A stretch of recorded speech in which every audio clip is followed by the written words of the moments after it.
Ready? Ooh. Good afternoon, ladies and gentlemen. This is episode 63 of Pillar Talk. I'm sitting here with BKFC heavyweight contender, fucking Josh Burns. Josh the Hammer Burns. What's up, I call you number one contender. I should be number one, so I'm number one. Sam got the jump, so with Sam going up there, there's nobody else. Oh, really? Well, you got Mark Godbeer. Mark Godbeer is supposedly coming back, but they still haven't ironed it all out. But till he comes back, yeah, that's my spot. So, because what's your official rank then? So I was ranked number 3 before the last fight. I was 3. Shoemaker was 4, and Godbeer was 2, and then obviously Joey's number 1. But Godbeer had pulled away, so we both had wins. I believe my win was a little more impressive than his. He fought Bobo, and I love Bobo, but Bobo didn't fight. He just showed up flat that night. Okay. So I fought Sorrow, bounced his head off the ground like a basketball, and I'm sure that's a little more impressive. But it is what it is. So Sam can fight Joey, and if he can get past him, then he can't run from me no more. He's going to have to fight me. But I don't think he can get past Joey. So getting ready for Joey. Oh, really? Okay. Yeah. So you're predicting the future, training for 100%. Whatever. Well, see, my opinion is like Sam, God bless him, good kid, good little country boy, but he don't know the fight game. He's just new in it, and at the end of the day, you can tell he don't like to fight punchers. So like heavy hitters, but I know he feels. And you got a rod on you, son. Little bit. So dog, I didn't even see it when I seen your fight, and you knocked. It's the last fight, right? Yeah, sorry. Yeah, you knocked him out in the second round, and that punch didn't even look like it was thrown that hard, but it put him out. Yeah, I was a little overextended. I think I kind of fucked him up with the hook, and then the 2 was just enough just to put him to sleep. Man, he was out, his eyes were wide open. And, you see the replay. He was reaching for the fucking. How long have you been fighting? Long time, 17 years. So I mean, I've been fighting since I was 5, but professionally, I think 17 now. So you started training. What, you just got into boxing? My dad had me boxing, kickboxing, won a couple silver gloves, a few golden gloves, a couple state titles, kickboxing, and then all behind the scenes while I going through school. Yeah, so, yeah, that's sweet. So you had a nice fucking resume before you were even out of school. It's okay. It's not bad. Right. Not the greatest, but it's okay. Right. And then how long have you been in the BKFC? So BKFC, now a year. But I've known Dave for like 7 years. So it only started 4 years ago, didn't it? Yeah, I think like 3 years ago. 3? So, yeah, I think it's 3. Yeah, I think it's 3. So what happened was Dave signed me, got me contracted. I was going to fight on his first show. He ran into all kinds of roadblocks and basically kept getting pushed off. And I decided I didn't want to just stay idle because the bare knuckle thing really appealed to me. Right. So I could have went back to Bellator, had another fight with Bellator, but I decided to go overseas to the UK. Okay. Just to get the experience. So, and just to keep fighting, keep grinding that. Right. Yeah. Well, and to do the bare knuckle. So okay. They were doing it over there too? Yeah. They originates there. So okay. They started. So basically went over there, got some good experience, fought some of the best in the world. And once I got the call from Dave, to come back here, I mean, it's a no-brainer. You go from BKB was the biggest in the world until BKFC hit the scenes. Now, anytime you have the American market, Dave's not pulling any punches at him, puts everything into it. So immediately they grew double the size of BKB immediately. And then as the years progressed, they just dwarfed them. So, we fought at the O2. That was a big thing. Their big selling point was the O2. But the reality was we were fighting at the, I'm not even remember the name of it. It's like the little subsection of the O2. We're not in the O2 arena, which is 200,000 plus people. Okay. We're in this thing that only fits like 2,300 people. And they were always, it's levels. And I'm just like, yo, at the end of the day, Feldman's tripling your attendance, and that seemed to be the right. Yeah, but that's the thing. I think it's a lot different. It's a lot different of a fight from even regular boxing. Yeah, but the event quality, the way he puts on the event is professional as hell. It's definitely like a Dana White fucking production. I've been a part of everything. I've been to UFC, Bellator. I've been to all the productions. My sister works for Fox, and she's a producer. And I've seen everything behind the scenes. And I will tell you that BKFC is identical to the largest shows, and I think he's becoming one of the largest shows in the world. We watched. We had Quentin Henry on before he fought in the pay-per-view, and we watched that pay-per-view, and I was like, this is a fucking UFC fucking. It's the same thing as it's just thrown on just like that, but it's just a different kind of fighting. It's a whole different. I mean, you got to think like if you ever get a chance, you got to go to one in person because I mean, I've been in a fight game my whole life since I was 5, and there is nothing like the bare knuckle experience. Does it sound different? Sound is different. The atmosphere, the energy in the arena is different because MMA, and I fought MMA. Like guys, we get kicked with shins and elbows. You watch an MMA fight. How many times an elbow and a shin really connect? Once, twice, maybe in a fight, and usually it's done if that happens. Here, it's immediate bone on bone. Every strike is bone on bone, and it's truly a will check. And you got a lot of supreme great athletes that come into the sport and they quit. It's just because it's just not worth it to them. Oh, really? You watch them fold. I mean, the early days of BKFC, you got some big names in there. And didn't Paige Van Zandt lose? She did lose. Yeah, I think she just got started slow. She and the problem was her team. Even though she had Alves, who fought, kind of explained to her how the fight went. I'm just disappointed they didn't explain it to her more because I think they let her believe that it was like MMA, getting hit with MMA gloves. And if I could have done anything, I would have told her, like, throw all that shit out the window. I'm going to tell you right now, you just need to prepare. Erase your memory and just start over. It's a different. It's a completely different thing. Be prepared to be hit. You're going to feel the first punch to the last punch. And it's a heart thing, and the guys that I see that tend to have more heart, they don't realize it. And they just keep forging through. The guys that are a little bit less durable, they might be supreme athletes, but they don't like it. They shy, they turn away, things like that. And Paige, I think that was a fight Paige gave away because she just didn't get comfortable. It's not her fault. It was her first fight ever. Right. So, and that was the Britain Hart girls, only her second win out of 4 or 5 fights, something like that. So she started getting more comfortable towards the end. And she started piecing Britain up at the end. Yeah. But hey, hats off to Britain. She did what she had to do to win. So, but I still believe 9 out of 10 times that is definitely Paige's fight. From my point of view, it was the clinch that was the difference. Paige was. I don't think she was comfortable coming from the MMA where you can throw the knees and stuff. She just was grabbing with both hands. Yeah, instead of as soon as they clinched, Britain was just bow bow bow bow bow bow bow. Britt knew that Paige's game plan was the basically fuck her up in the clinch, but we're only allowed to plum tie 1. You can't do 2. So when Paige started doing 1, 2, like she was getting confused. But as soon as she grabbed that tie, Britain, some were effective to the body, but she just didn't stop. She just went nuts. And, I think that's obviously is the reason why she won on the points.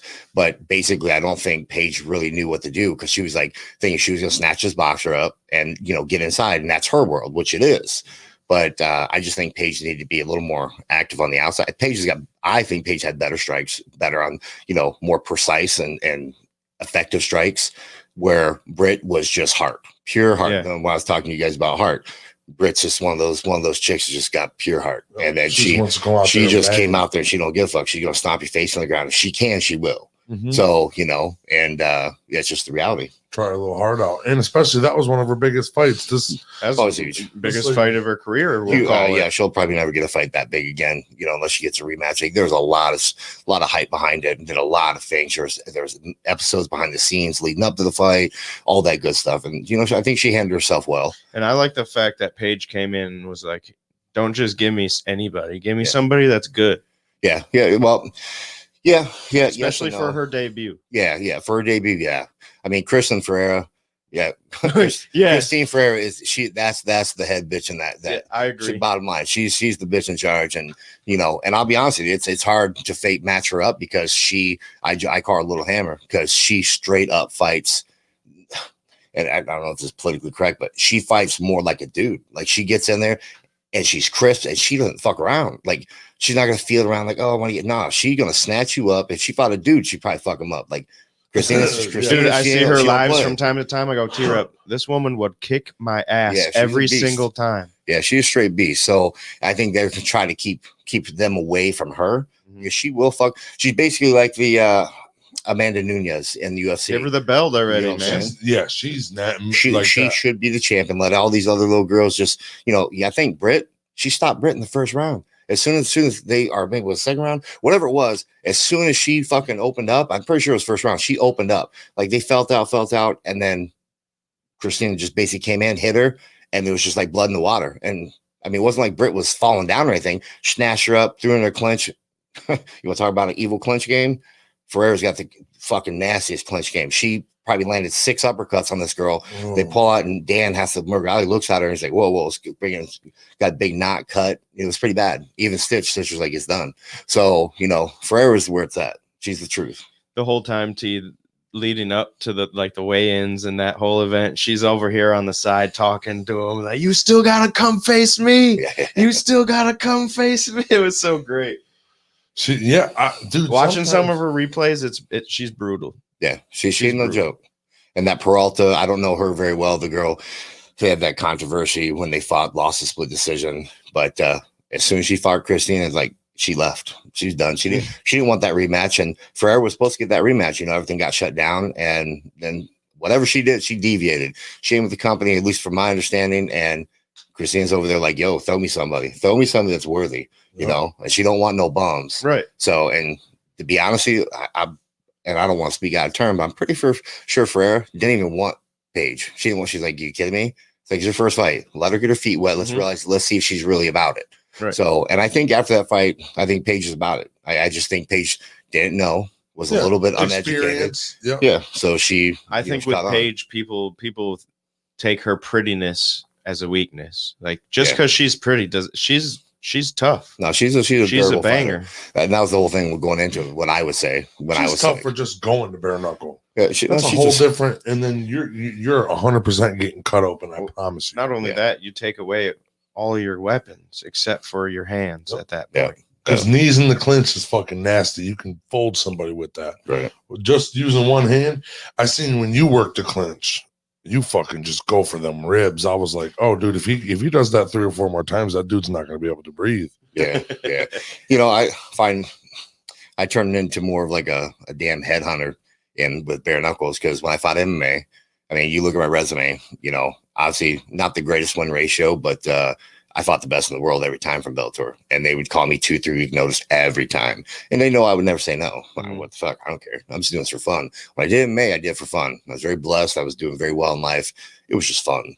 Now this is more of a passion for me. The bare knuckles is more of a passion because it forces these guys to stand and bang. And if you watch MMA, no one stood and banged with me. One guy, Eric Prendel, and Prendel and I were buddies, and we just said, "Fuck it, let's just stand." Not dude. If you don't sit here and if you don't sit here and bang with me, we're not friends anymore. Do you understand this? Right. And that's usually the motherfuckers, and that's what I see with BKB or BKFC is you guys are real tight knit. You guys are cool with the owner and everything. It's not an organization. It's like a little a club. Like you guys are almost like a small family of sorts. It's a whole different world, And I mean, we still have our little tiffs in between, But it is what it is. But you only find a few handful of guys that actually want to do this, and you got a lot of people talk shit and say they want to do it. But when I was in Europe, they were the only one in the game. And Dave was still here trying to get shit going. And he was running the roadblock. So they brought a lot of Americans after I went over there. They brought a few Americans over. And I've watched multiple UFC vets get hit and be like, done, straight up quit on their knee. You're not knocked out. I mean, you see in BKFC as well. Like when I fought Zaro, I'm watching this competition. I'm like, yo, fought a guy, first of all, a guy that fights 185 who bumped up to 205. So can't claim that is a real victory. And then you fight another guy from here, Jones or whatever his name was, and he just quit. I mean, he got hit, sat on his ass, put his hands on his head, like, yeah, this ain't worth it. It wasn't knocked out, wasn't stopped. It was a mental decision to stop. So you can't pride yourself on that. I seen that even when in the prelims. Yeah. I seen that in the pay-per-view one. I was like, oh yeah, this motherfucker don't want to get hit no more. Right. It's a will check, So you fought in MMA and you fought. He's fought in Bellator. Yeah, he's Bellator. fought. So you fought like in the actual real shit. MMA, and you fought in the BKFC. What's the difference between you said heart and shit like that? It's shit you can't teach. It's literally it's hard.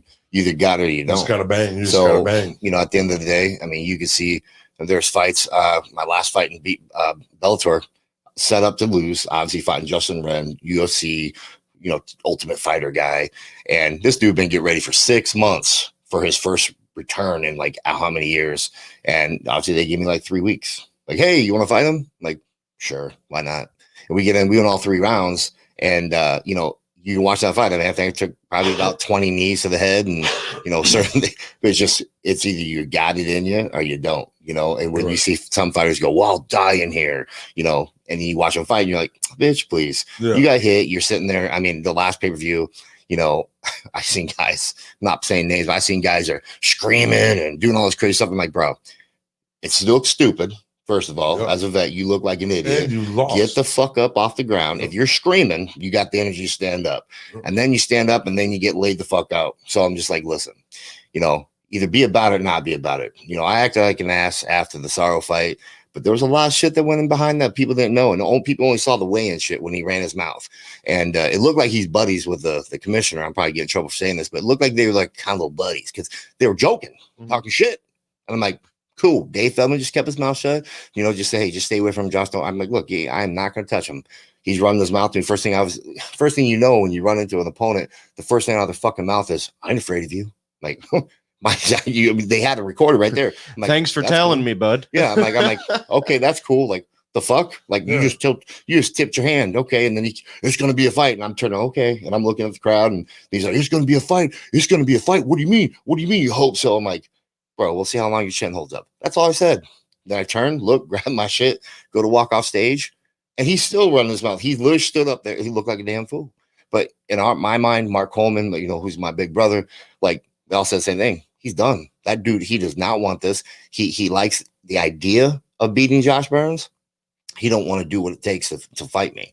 You know, shit, I would like the idea of beating Josh Burns. So, dude, I mean, you're a fucking dude. I beat that guy up, dude. Like, for real. So yeah, but you know, once we got in there, the first round, I had taken 16 months off. First round was a little more of a feel out round. But if you watch the round, you know, every time I threw punches, his whole body's shifting, jumping, and moving around. When you hit him in that clinch, I was like, oh, he's not going to be okay. So even when you hit him in the shoulder. Yeah. You hit him in the shoulder, he flew back. Yeah, flew back. Yeah. So at that point, then I was like, all right, came back. And it's funny because I was like, oh, you look gassed. First of all, you guys know my education. So, you know, I'm an educated guy. Trust me, when you lean over, it's clinically proven. You get 30% more oxygen. Lean over. I do it for about 15 seconds. Get it in, sit up. And then Coleman's like, stop fucking around. Throw your hands, JB. Stop fucking around. You go in, round 2. I step on the line, watch the video. Sorry, I was so afraid he don't even step on the damn line. He's like 4 inches behind it. But he did it twice. He did it in the first round too. Dan didn't say nothing. So I'm like, all right, cool, no problem. I got you. And then you can hear Coleman. He's like, let's go, JB. So as you hear that in the back, you can clearly hear it. As soon as he does, you know, a 6-punch combo. So triple jab, bop, bop, bop, through kind of a half jab, a 3 which landed, and then, you know, through I think he was going down with a 3, but the 2 was just kind of, I was a little overextended, but still connected. I mean, he was out. So now I acted like an ass, but like I said, you know, after the fight, talking shit over top of him, flipping him off. Like, I was like, oh, he said something about his song that he was mad about. He's a little bit, and he to this day keeps denying, I never said anything about no family. But when you go out of your way to research me privately and speak about things that are private to me and my family, and you post them on the internet, you know, where it's public, and my daughters and my family sees it, you just not talk shit about my family. Whether you want to believe it or not, you just stepped out the line of fighting. I could say you're a shitty boxer. I could say I'm gonna fucking knock you out. That's cool. You call yourself Golden Glove Sorrow when you only fought 1 USA boxing match and you bumped up and there was a bum. Like, you got some audacity to sit there and call yourself Golden Gloves. Okay, I won it 3 times. I would never call myself that because it was regional, it was local. It wasn't the big show, you know, not national. So, you know, and I laughed at it and said, okay, cool, guys, no problem. And then obviously you watch the dude fight. He slaps punches and then he obviously literally bounced his head off the ground like a basketball. So the picture of him staring at the mat. Yeah. You guys don't talk a lot of shit. Like, even Quentin Henry came on. He's like, dude, I just like, we just go out and bang. They're all my friends. Yeah. Yeah. Well, I'm not going to disagree with Quentin. I heard Bobo, he was on a podcast last night, and I was on there, and I said, how about Bobo and Burns, ? And he's like, I talked to them. They're all friendly. We're all cool. He goes, but I'll fight them all. Yeah, Bobo's a good dude, man. We ended up, we met at the Mississippi show, you know, when he kind of it was just a shitty performance. He showed up flat, and every fighter has it. So anybody says no, like the fact Sam beat him, and it took him so long. Like, and I told Bobo, and Bobo and I both agree with this. If you would have done what you did with Sam Shoemaker, I would have broke your jaw or I would have separated you from conscious. You would not have gotten up if you would have allowed me to just tee off on you. Mm-hmm. And, and it took Sam the whole round and he's still standing on his feet. Wobbly, but he wasn't out. So, for this guy that claims I'm the hardest puncher and I hit this pad that has some, whatever pounds of force. I'm like, listen, you remind me of the kids that go to the fucking fairground and hit those little punching bags. 150 pounder hits at 900. I go hit it and I hit 300. I'm like, fuck. Doesn't mean I hit 300. Just means I didn't hit it right. You know what I'm saying? Yeah. So at the end of the day, you want to claim that you're this big puncher. Your body of work's what proves it. I'm 100% KO ratio. All 8 of my wins are by knockout under 3 minutes. Okay. So this man literally is at a 40% KO ratio, and their TKOs, the only one KO would have been Eric Prendle the first fight, and Eric still stood up. Mm-hmm. So he wasn't, so I'm just like, at the end of the day, run your mouth, say what you want to do. Yeah, I don't like everybody in this damn organization, not trying to contradict Henry. No, I know. But I love and respect Joey, and Joey and I think is kind of like the Ali Foreman, it's going to be his phenomenal conditioning, and Foreman's power. Am I going to punch myself out and like Foreman to fall over because I'm so tired? Yeah. Or am I going to be able to counter that and put him to sleep? And Joey's a tough customer, man. And he's a tough cookie, and he's definitely a student of the game. So it's not anybody you would take lightly. I still think I beat him, and he still thinks he beats me, but it's still respect. There's a difference. I think you need to go into that thinking you're going to win regardless. You can't have any doubt. You can't go into a fight without that. So, and if you got any doubt, you're going to open that doubt up. Right. Because, Well, before you go in the fight, everyone asks, oh, what's going through your head? What's going through your head? Man, when you're backstage, the worst part is the waiting. Everything good, everything bad's going through your head. Like, this motherfucker could beat me. Like, he's been trained to beat me. Well, fuck, he could hit me. He could beat me. He watches me fight, and he knows what I'm doing. Right. So you sit there, and then you also have your ideology and what your philosophy is. You're like, oh, no, I got this. And as you get closer to the ring, obviously all that starts fading away. And once you step in, that shit's gone. Now it's time to rip his throat out. Time to, step out. So when you get into the ring, you train to see what they're doing. You look at tape and you train to see what they do. So what happens? I think you more or less you've trained for yourself, and then you also gauge what they do. So that doesn't come into you don't have a plan based on how they fight, because it could be different when you're in. Yeah, they could be different. But I don't give a shit what anybody says. Guys that go, I don't study people, I don't do this. That's bullshit. At the end of the day, you're going to pay attention to your opponent. You're going to pay attention to traits that they have. Now, you can have an 8-week camp and work on some great new techniques. Now, if they fire off good and they keep clipping you with it and it's working, great. The second that it doesn't work, or the second you clip them and it shifts their agenda, they're going to fall back to their old ways, just like me, just like anybody. So like me, I've got all these great moves and, all this stuff. But as soon as I get hit, I'm known to be that guy. Like, I don't give a fuck who you are. Hit me with a car. You ain't going to knock me out. So I buckle down, and that's my bad. That's my bad tendency is I will literally buckle down, let you hit me, because I don't give a fuck. Hit me 4 times. Let me hit you once. Cody Garbrandt, he'll fucking stand and bang. Yeah. And whether he gets knocked out or not. Yeah. Well, the problem with Cody is Cody can get knocked the fuck out. Now, especially now lately. Yeah. So once you get knocked out once, it gets worse. Every time it gets a little easier. Yeah. A little easier. So knock on wood, but I've been blessed, not to be knocked out. Now, great on my MMA, they're like, oh, TKO. The only time that I was rocked was when I cut 80 some pounds to go to 205 in Bellator. And I fought Rich Hale, who was the runner-up for the light heavyweight tournament. He's a stud. Yep. And he hit me with just not even he was scared. You could watch the punch. It was like a slap. But I had cut so much water that my body locked up. I didn't go to sleep. I'm like, oh God, I can't move. And then he just basically pushed me to the ground. And as he was pushing me to the ground, I was using his leg to try to protect my head. So that was the only time that I've ever felt like, oh God, this is not a good feeling. Like I can't move, But, doctors, obviously you got to go to the doctors and stuff after that. And they all said I was down 3% fluid on the brain. And they go, all you got to do is be down 1%. And your grandma's purse is going to throw your equilibrium off. So felt great, looked great, trained my ass off. My 6-year-old could have knocked you out pretty much. Yeah. So at least put me on Queer Street where I'm like, oh God. So yeah. So, but yeah, no, it's all about heart, man. It's all about heart getting hit and, moving forward. So, and been doing this game for now almost 6 years. So I got more experience than everybody in the BKFC, everyone, Joey included. And, you know, no matter what you say, you learn as you progress. Yep. So now Joey, like I said, Beltran's a student of the game and he pays attention. You could tell he knows what the fuck he's doing. So give him a lot of respect. It's these other guys that really fought nobodies. They were big names in the beginning of the sport when there was no competition. Like, pull it up. Look at who your competition was. And all your wins are split decision victories. And one of them you should have lost. I think Maurice Jackson beat the brakes off Sam Shoemaker. So, you know, at the end of the day, you know, as you can tell, I got a little animosity because this dude jumps on my shit. You know, he's got no flow. He don't have any clout. So he's got to jump on my shit and start running his mouth. And it's funny because I'm trying to bring the best fighter, the best heavyweight in the world right now is Mickey Terrell. A lot of guys here don't know who that is, but this is far before the BKFC was ever available. Mickey Terrell, heavyweight. I lost to him at the O2, tore my nose off. So they stopped it in the 4th round because my nose was flapping. Holy shit. That's sweet. Yeah, I mean, I'm sorry, but that's sweet. I came out flat. It's a sweet story. And you can't come out flat against the best in the world. And he pieced me the fuck up. Like, as soon as I hit him once, Mick would tell me, and Mick's friends with me. He just goes, yo, you hit me once. I'm not letting that happen again. You know, he goes, I didn't see out of my eye for the first like round or something. And I mean, he'd have to clarify that, but it was something like that. And he just basically gave me a lesson on movement.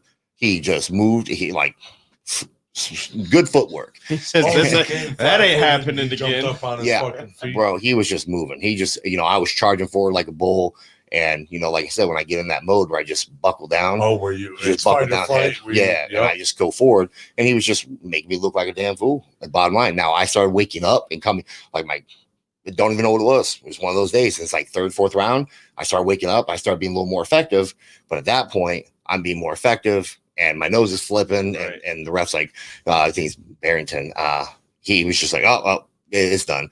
Kind of a bullshit stoppage, you know. Should have let it go the whole distance because Mick ain't gonna knock me out. Mick, bro, my nose was still hanging. Bro, it was connected. It was just there, bro. It was just a flap. You know what I'm saying? It's just flap, like the nostril was flapping. Gotcha. I don't have nothing to do with the fighting. I can still breathe. I can still see. Everything was good. It was a bloody fucking mess. Anything I can make better, bro. It's ripped open. Right, just open that shit up. You know. So, but no, I'm in the process of really pushing to get Mick over here because once I get this belt, that's the fight I want. I can't consider yourself the best in the world if you don't beat the best in the world. That's true. So, and that's a guy that, you know, beat me. You know, he was the better man that night.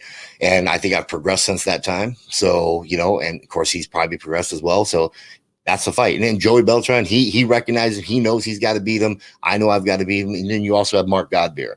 So Godbeer won the Valor tournament and then also won the British title for the BKB, which, you know, never existed before that fight. And Godbeer kind of knows that. And the world title was Mick's. So, but, you know, at the end of the day, Mark's in the middle of this, myself, Mickey, Joey. Those are really, in my opinion, those are the top guys. I mean, we did have Sam in there. Sam's obviously getting the shot. So, you know, he'll be fighting him in April on the same card that I'm fighting. So, you know, I'll knock out whoever they put in front of me. And then whoever wins their fight, I'll definitely be jumping in that ring. And, you know, what's your BKFC record? BKFC is 1-0. 1-0, 1 stoppage. Oh, okay. So yeah. But you have he's bare knuckled in other organizations. Yeah, in BKB, yeah. If you off BKB, BKB put me at 4-4. Okay. What the reality is, when I left them, I was 6-2. So I had 2 no contests. So I was 6-2, and they obviously don't like me, and they had a little tiff. You can watch it. This is how you guys know I'm not full shit. Go look at YouTube. See if you can see even one victory. They took down all 6 wins and only left up to 4. The 2 controversial ones, and then Mickey Terrell and Harry Miles. Those are 2 those 2 I'll tell you as a man I lost. Yeah. The other 2 was Tony Johnson, an American, but came over and we had a jab fest. We do like 7 or 8 jabs, and I got caught with a fingernail, cut me right open, stopped it right after. Like there was nothing. It was not a fight. So backstage, medical staff go, yeah, that looks like almost like a utensil, something cut you. Mm-hmm. So I brought up things. Oh, no worries, mate. No worries, mate. No contest, mate. We'll fix that. Then I fought Pottermore, and you know he's a good guy. I knocked that motherfucker out in the first round. Watch the count. These bitches counted to 21. Even if you counted fast or you count slow, it's 20 to 22 is what most people get. I go in to finish the job, and he clearly thumbs me. Now, me being me, I'm just, my toughness is kind of a a detriment because I went in, I thought I got hit. So I'm like, fuck, that's the hardest I've ever been hit. I'm like, what the fuck? So I finished my round, go back to the corner, my eyes start swelling. I'm like, what the fuck? So we go in, then all of a sudden, anyone watch the fight, my whole demeanor is different. He was hitting me more. I'm more like kind of like leaping, looking for luck. And they stopped the fight. I had to go to the hospital there because I was like, oh, you were all messed up. I absolutely was. I knew where I was. It was just, I was dizzy, didn't know what was going on. I'm like, what the fuck? I had never been hit so hard in my life. That's what I thought. I go to whatever the King something hospital over there, and the surgeons come in. They're like, your ocular nerve has been pinched. Something else has been scratched. They go, what were you doing that something lodged in your eye? That's clear. Something was lodged in your eye. I'm like, oh. I'm like, well, that kind of makes it replay the fight because it's live on the little pay-per-view thing. It's clear. His fucking thumb completely disappears in my eye after I knocked him out, he's leaning back like this. Oh. And we didn't know. Yep. So I bring it to their attention. Oh, mate, it's fine, mate. No problems, mate. Okay, cool. And I also told him after that fight, I said, look, I'm probably not going to come back. I'm going to stay in BKFC. I don't feel like traveling 15 hours and you guys put me off the Timbuktu. I'm all by my damn self. You don't pay for a corner. You guys are kind of cheap and shit. Fucked me twice. Yeah, so I'm done. Yeah. And I have all those correspondence. I have all the medicals. And these assholes going 6 weeks later, report me on Box Truck at 4-4. And then like 4 weeks after that, have some private article done. We released Josh Burns. It's about levels. And I'm like, the fuck? Like, if I show, like, I can make you look stupid as shit right now. I could just pull out all your own words, say, oh, no problem, mate. We understand. Like, I was going. Yeah. So I'm just like, I let that go. It's obviously still kind of ticks me off. But at the end of the day, is what it is. It is what it is. So you're almost about to be fucking BKFC's fucking champion. And I see on that post, I see Joey was jumping on the post that you made too. Oh yeah. No, Joey and I get along great. He says this is good shit. Yeah. So obviously he's cool fighting you too. So. Yeah, Joey wants to fight. Joey and I have talked. We've talked and we both agree. It is what it is. We'll see if Sam shows up. If Sam doesn't show up, then I've already been confirmed by Dave and Nate that I'm the mandatory fill-in. So, but like I said, Sam's the kind of guy that I consider him more of a fear fighter. So he don't like to fight punchers. He gets scared. You can see it in his body gestures, everything. But he's fighting a volume fighter. Joey Beltran's a volume fighter. He's not going to come out there and knock you out with one punch. He's going to beat the dog tar out of you for 5 rounds, and you're either going to drop from exhaustion or you're going to look like hamburger meat, one or the other. And Sam's the kind of guy, in my opinion, now this is purely my opinion, but I think he's the kind of guy that feels safe with that. He feels safe fighting a guy that's, he don't have power, and I can hit him, I can knock him out. That's his opinion. But fighting a guy like me, I'm not you. I don't run around, joke around like, toting that I hit some pad real hard. You fuck right off. My body of work proves it. I've knocked every person I've fought out except for 2 guys. So that were real fights. Mm-hmm. So I'm just like, look, it is what it is. So if Sam pulls the rabbit out of his ass and beats Joey, motherfucker, you can't run. He's like, I've never pulled out of a fight. I'm like, bro, the only reason I got Sorrow is because I had 3 fights slotted with you. First one was not his fault. We both got shut down by Kansas. We had 3 other occasions that I got phone calls, and I was like, yeah, fuck it, let's do it. And I'm going to just say, I said, yes, let's do it. And I'm going to tell you, so obviously somebody else didn't show up, didn't, whatever you want to say. Mm-hmm. Make whatever excuse you want. So then we had a fight in Salina, Kansas. We're supposed to fight. Dude don't call till Monday, the week of the fight, to say, oh, I got COVID. I went on a hunting trip and got COVID. Okay, cool. So all them wild animals out there, they don't got COVID. Okay, cool. Make whatever fucking excuse you want. You didn't show up. That's you not coming. So At the end of the day, that's when I was approached by the brass and said, look, we're done dicking around. What do you think about this? I didn't know who the fuck Sarah was. I'm like, let's do it. I need to get my feet wet in this organization. Let's do it. So, and that's what we did. And, now we're here.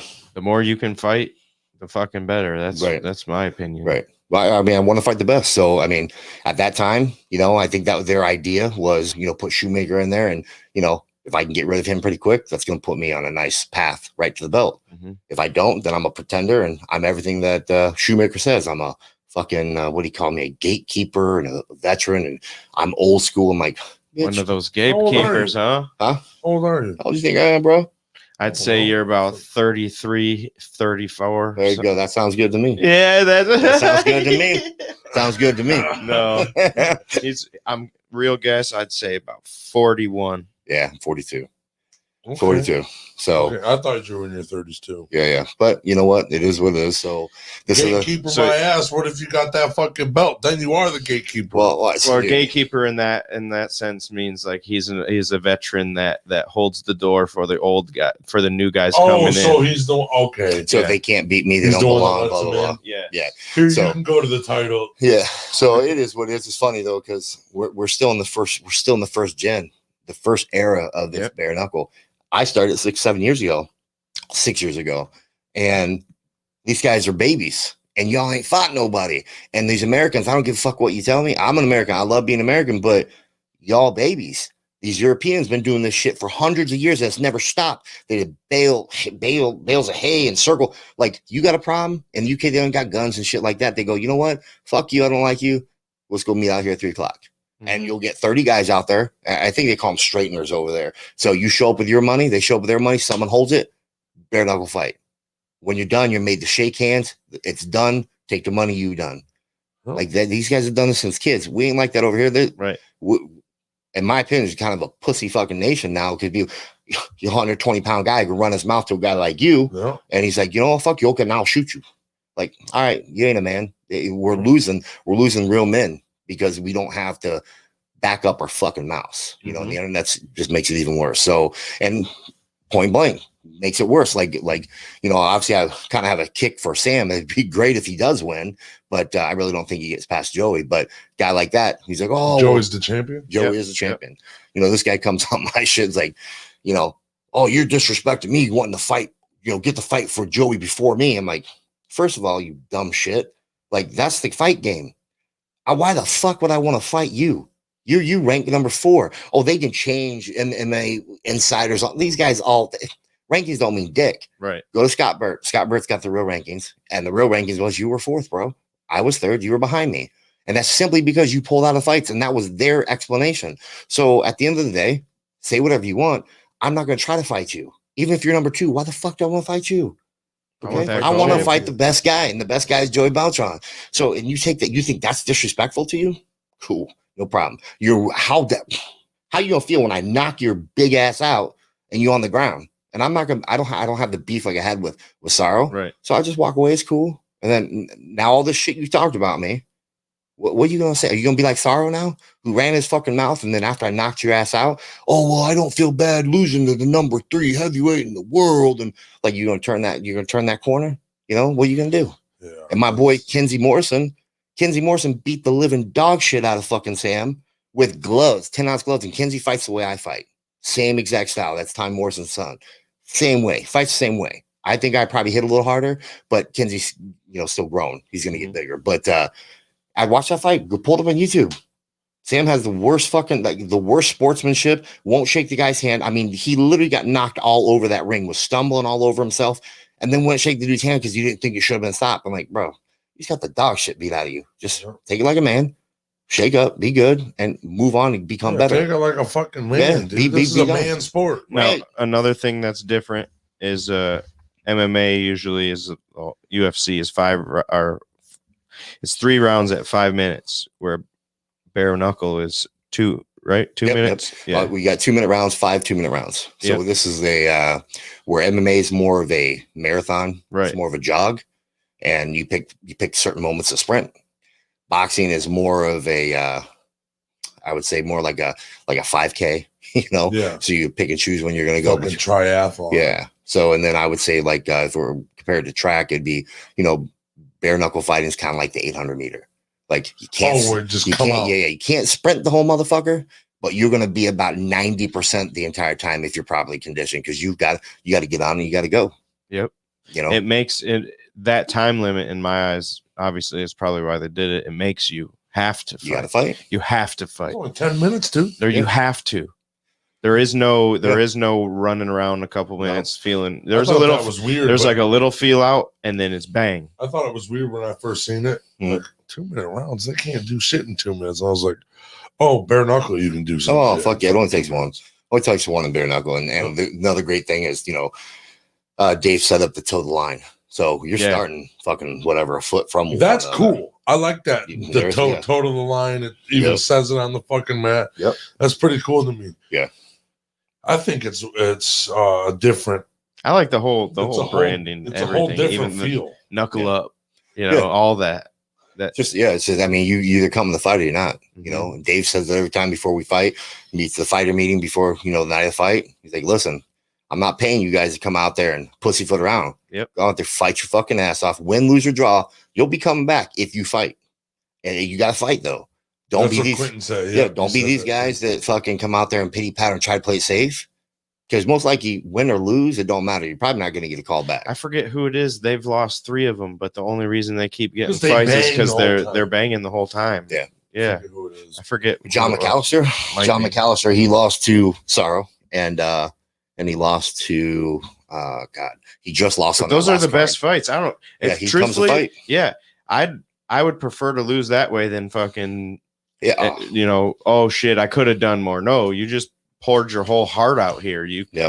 Maybe you could have, if fate had it, you hit him instead of him hitting you type thing. But other than that, you did everything you could. 100%. It's a fight game, man. You got to fight. Come to fight. Anything can happen. You can't fucking. You got to believe. You got to believe in it. So you got to be more precise with your punching too, because you can break your fucking hand real quick. Yeah. I mean, I broke like a brick.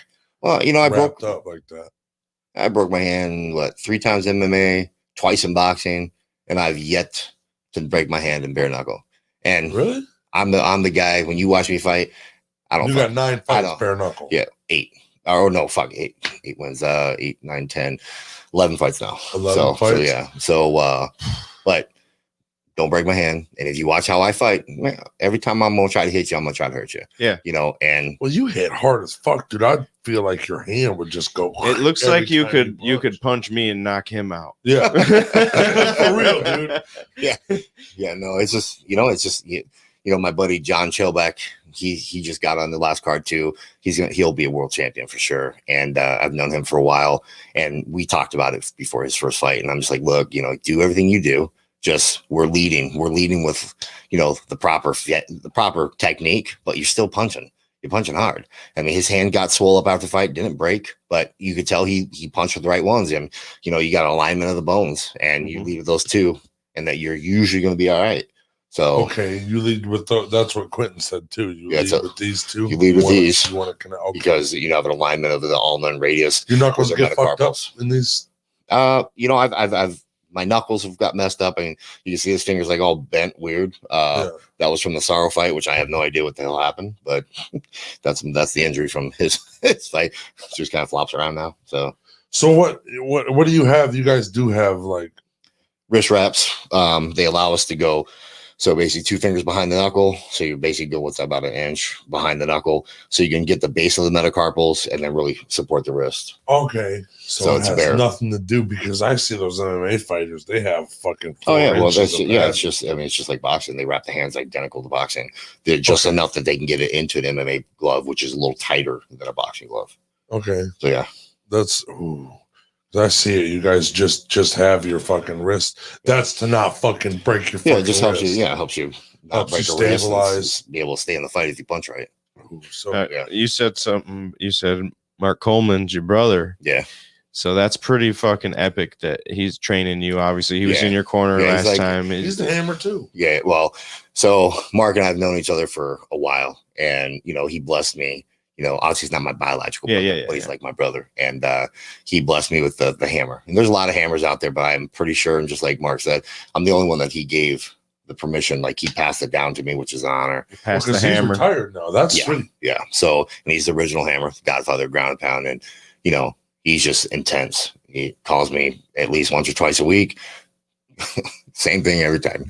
Clock's ticking, JB. The clock's ticking. So just tell me, get on my shit. Whether I don't feel good, do feel good, get out and train. And the best thing, we've talked about this, look at Foreman, old. The last thing you lose as a man is strength.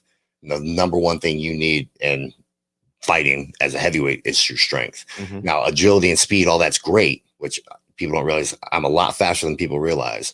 And I think the Sorrow fight proved it. You know, a lot of people are like, what the fuck? You do a triple jab. You know, it's just, I wasn't thinking about it, just did it. He was going in a straight line. So I'm like, oh, just keep going. Why not? And then right at Why the end. not? Yeah. So, but most heavyweights don't. Most heavyweights are 1-2s, 1-2, maybe a 3. So the speed's nice, but power's there. Power's what you need. And especially in this sport, and you watch these heavyweights, not a lot of these heavyweights have the same, I would say, Joey has the same, aggression, comes out to fight, comes out to mess you up. So not many fighters do that. You know, they come out there, especially heavyweights, pawn, worried, like, oh, it's a heavyweight. Man, fuck, dude.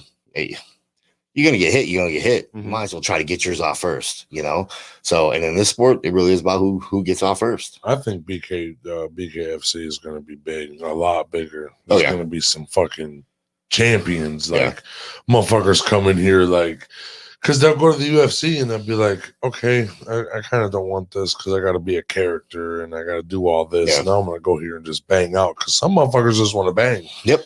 They don't care about talking Hey, shit. T, Yeah. you guess what? I hear Shaq's trying to get invested into BKFC too. Yeah, I think he's already. I think He's smart. He owns a lot of he was there. businesses. He was already. I think he's already involved. Is he? I think my show was the first show that he'd come to, and it was kind of cool because he pulled me aside on his way out to just let me know that the fight with Sorrow. He goes, "Your fight really was the exclamation point on the night for me." He goes, "That really That's got my sweet. night going," which was pretty cool. That's At sweet. that, he reposted my fight on his IG. It's a highlight of like multiples, but obviously I'm the first one that's on there. So, and getting that compliment was pretty cool, Yeah. and it's a giant man. Felt like a child saying next to him. Hey, brother, So cool ass fight, bro. And that's what I think. Like, he's big compared to me, and I'm thinking like Shaq makes him look like a child. yeah, Oh, yeah. yeah, he's huge. If I were to shake Shaq's hand, my hand would disappear. Yeah, I don't have long hands. I got real fatty hands, like meaty hands. And when we shook hands, bro hugged it like Yeah, it engulfed my hand. I'm like, God damn, that's a That's a- specimen. that's a dude. large human being. They changed the NBA for him. Yep. So that's cool that you got to meet him. Who have you got to meet doing BKB and BKFC? Oh, well, I mean, MMA world, I've met everybody. I mean, everybody, because I lived in Vegas for like 6 years. So everybody, literally, you name my. but you are from Detroit. I was born in Lima, Ohio, and grew out in Southern California until I was about 15, I think 14, 15. And then my dad was vice president of Wendy's. So we moved back to Dublin, Ohio. And then once I could get out, I moved up here to train under Manny Stewart under Kronk. And, God bless Oh, him. so that's where you okay. Yeah. So, Kronk. but yeah. That's legendary. Anybody that knows anything about fighting knows. Yeah, so I was legendary the gym. elite boxers and Yeah.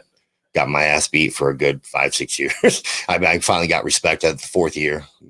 One of the only white boys in there besides Andy Lee, but Andy Lee was actually a world champ. Like he was up there. So, but earn your stripes, man, earn your stripes. And then to the point to where then, Manny was just like, look, this boxing shit ain't for you. He goes, I got rid of the Tyson era. He goes, that was his thing. He goes, I got rid of the Tyson era with Lennox Lewis. Yep. He goes, we Lennoxed everybody. The long range, that's where the Klitsch goes and all those, the long rangey fighters, so he's like, that clinching shit, take that to MMA.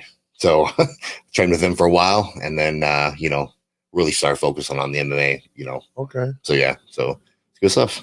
that's sweet. And what you were boxing from 5 all the way until school. Like, Boxing, kickboxing, Muay Thai, yeah. And then when you moved up here, he told you to fucking go to. Well, to focus more on the MMA. I mean, I wrestled in school. And, I was just gonna ask, do you ever wrestle? It seems like you'd be a fucking monster I wrestler. wrestled. Yeah, I only wrestled for a year in high school and then collegiately, and then So when got you hit, were smaller, I seen that picture. Yeah, when you were tiny, it's dude. crazy, bro. You were tiny. I can't You even look like see you that guy ate in 3 you of anymore. those dudes. that was my kickboxing days and boxing days. So I was a little kid, little guy, but you grow. And When my did you pops- fucking beef up, bro? Well, how old were you in that picture? That picture was 14. Okay. Oh, you were okay. you Yeah, were so I young. just moved out from California to Ohio.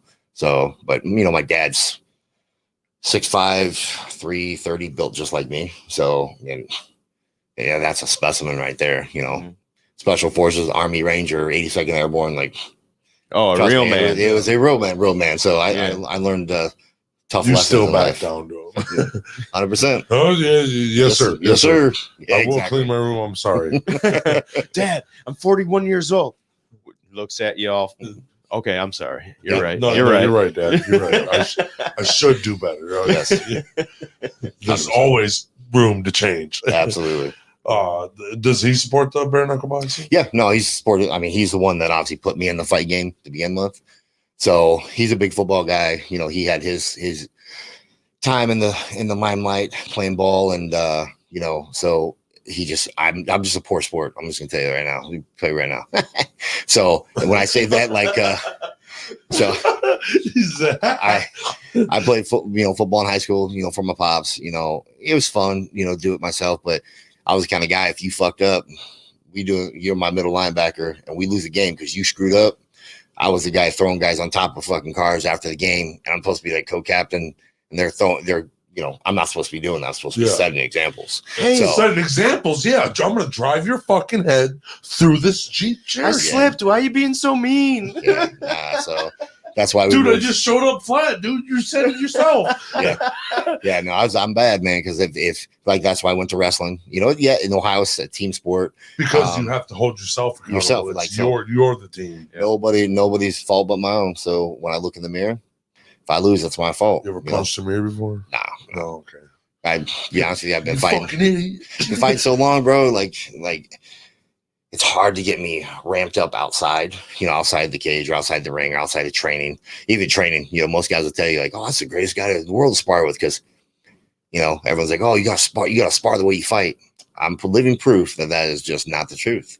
I can just put myself in situational positions where I'm not cracking dudes. Like I literally fight guys that are 195, 225 pounds. They might not hit hard, like as hard as a heavyweight, but they can still crack. They move faster, and they just beat the dog tar out of me. I think that's what you're supposed to do if you're a heavyweight. You should be sparring with these fucking small guys because they're going to be running around you. Yeah. It's going to keep your cardio up. Everyone, for me, the only nemesis I have, and that's why Joey's probably so damn confident fighting me, is like cardio has always been my battle. That's always been a problem for me. And, so I do fight with the little, like spar and do with the little guys. Now, Tyson, when he was at him, he'd go through sparring partners weekly because he was taking their heads off, right? But he also had the money to pay for it. So for me, the guys that I pay to come in, I'm not paying them so I can knock them out. Like I already know I can knock people out, and bare knuckles different. So for me, this is to run around, literally to just beat basically the. At the end of the day, you want to fight the man. The man's Joey Beltran right now. So you pay guys to come in and mimic Joey Beltran, which is still pretty hard. You can't get a heavyweight to do that because no heavyweight. Joey's the king of cardio for a reason. Mm-hmm. The motherfucker moves like a middleweight. So, and you got to respect that. So I get the most dangerous 95, 205 pounders I can find that will literally imitate that. And just literally from, we do usually about 18 rounds of sparring. And it was like, oh my God, 18 rounds. But realistically, let's be honest, I'll do like 4 or 5. And then I still spar another one. But round 6, I'm just being defensive, trying to get my wind. Because I'm not a cardio king. And then you pick it up and do it again. But these little guys are rotating in on you. Mm-hmm. So they're always fresh. They're always fresh, and they never stop. But if I can get to the point to where I can weather that, for me, my offense is my defense. So, and that's, like I said, it's the Ali, Ali Foreman. Foreman punched himself out, and Ali was the fucking superior conditioned athlete. So, right now going into it, that's basically what Joey and I would be. I don't think Sam beats Joey. So I really feel that I'll be the one stepping in the cage to challenge Joey for the belt in April. So that'd be your first belt? Yeah. I fought. I've only fought for one other belt, and that was the world title, bare knuckle title in Europe. And like I said, nose got ripped off, and he stopped it in the 4th. Not because I stopped throwing. Right. It was, they decided to stop it because of blood. So do you think they would still, in BKFC, you think they would still call that fight off for the honestly, I don't think BKFC would. I honestly think that BKFC, I think they let you fight. That's my nose like that. That's not a permanent if dance. It's serious, like a big old gash above your eye. And if your eye or something to do with vision or something like that, I can see them stopping it. because you got to look out for the future of the fighter. But if it's your nose, that's purely cosmetic and superficial. All you gotta do is staple it together, bro. Trust me, I was backstage when they grab me a stapler. We'll do this. No, it's not that cool. Trust me. Yeah. When they fucking sewed that shit up, there was no numbing, no nothing. People talk about getting that septum pierced. It's pretty rough. So imagine getting pierced like 6 times through that motherfucker, and then 4 times over here, and they're trying to line it up with no numbing stuff. Trust me, that was worse than did pretty good. It was horrible. I can't lie to you. That was horrible. If I could have cried and hid in the corner, I would have done it at that point. So yeah, there's nothing wrong with that. Yeah, but you'd do it again. What's that? You'd do that fight all over You again. knowing if you get the title, you knowing that your nose would be ripped again, you'd still 100%, do it again. 100%, because there's always that chance that I could clip him. So and that's kind of the point of the game. Is that who you're gonna call out if you get the belt? If I call out old boy from, is he still in BKB? No, fuck no. He walked away from them as well. So no, bring your ass here, boy. He's coming. I've been working with him as managers and trying to get him connected over here so he could come, because when I win, not if, when I win that belt. Okay. That's 100% who I'd call out. But he needs to give himself at least one fight, to knock the ring rust off, because he's been off for over 2 years. So, but 100%, that only makes sense because he is the best. Because you would feel like you beat the best. Right. Question about COVID. COVID, obviously, it stopped events for a little bit. Yeah. But I know the UFC has 2 locations where they fight. Yeah. Now, how does that work for bare knuckle? Well, you find venues that are willing. Find venues in states. Obviously Florida's been pretty lenient, and be smart about what you do. Mississippi also same thing. Just limited numbers, but be smart on how you do things.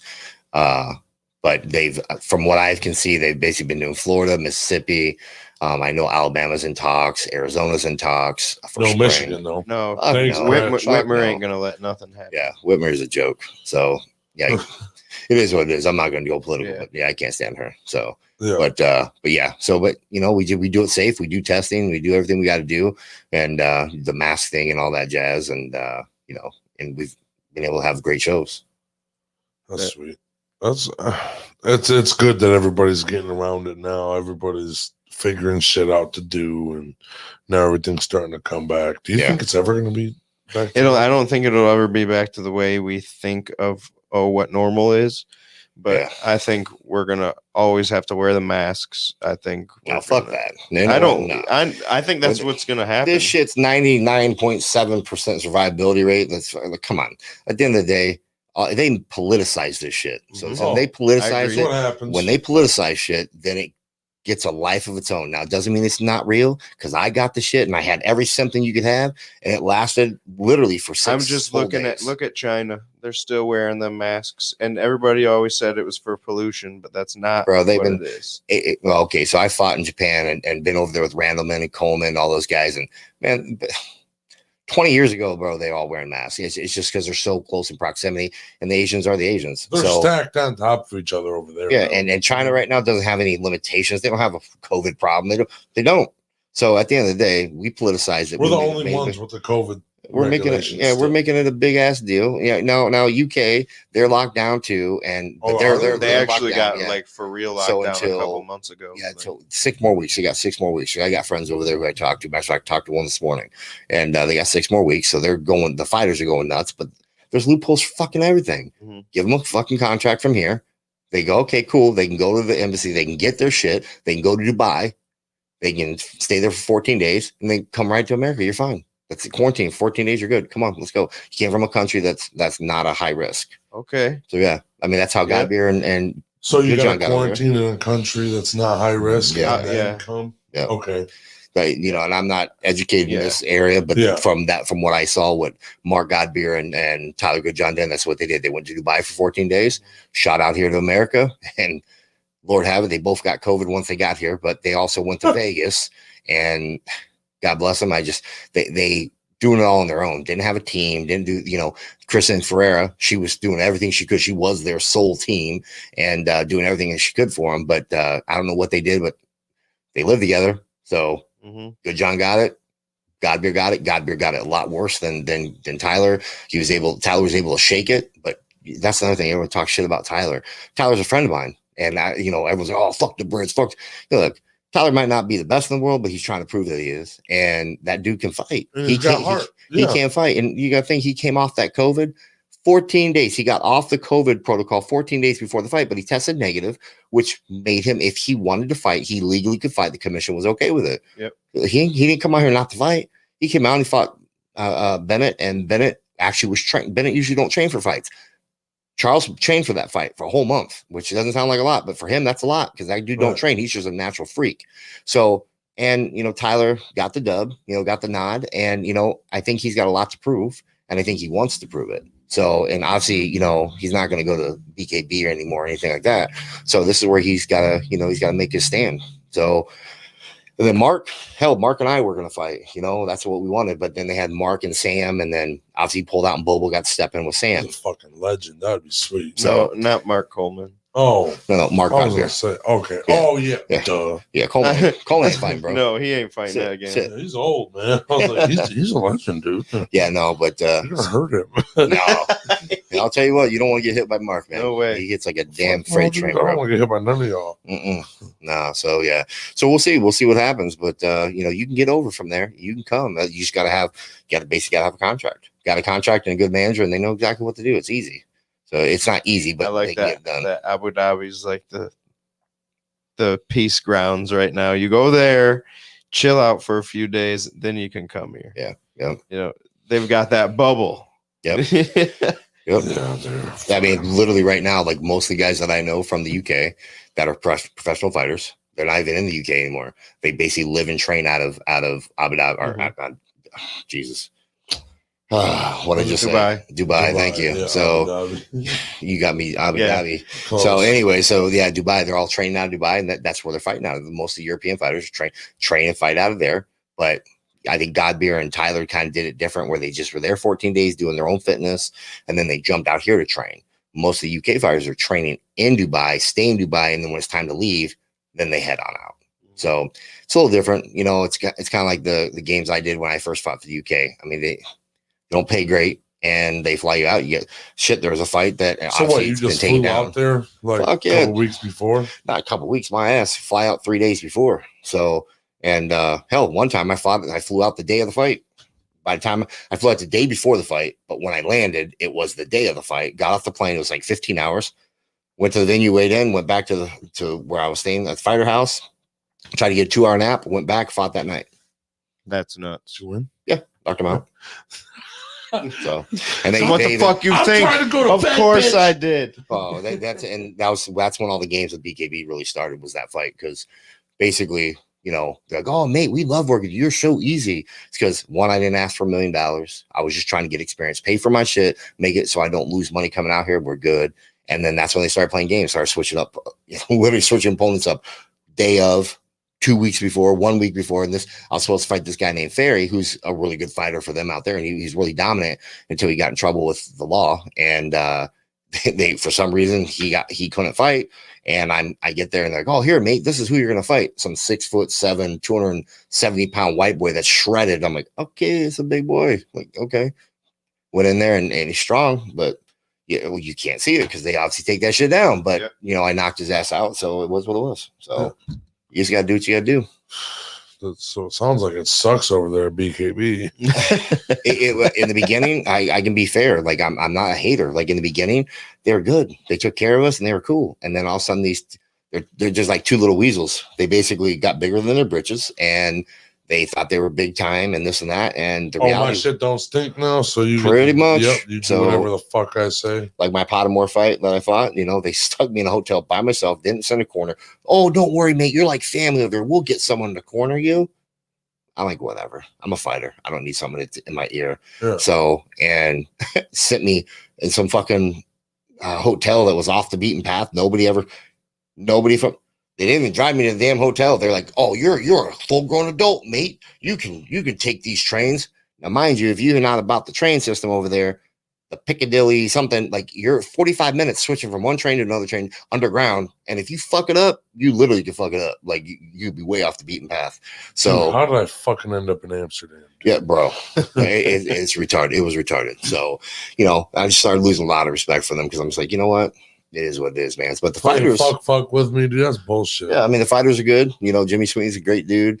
There's a lot of good guys. Sean George, hell, even that the guy I fought that I was just saying, like he's a good dude.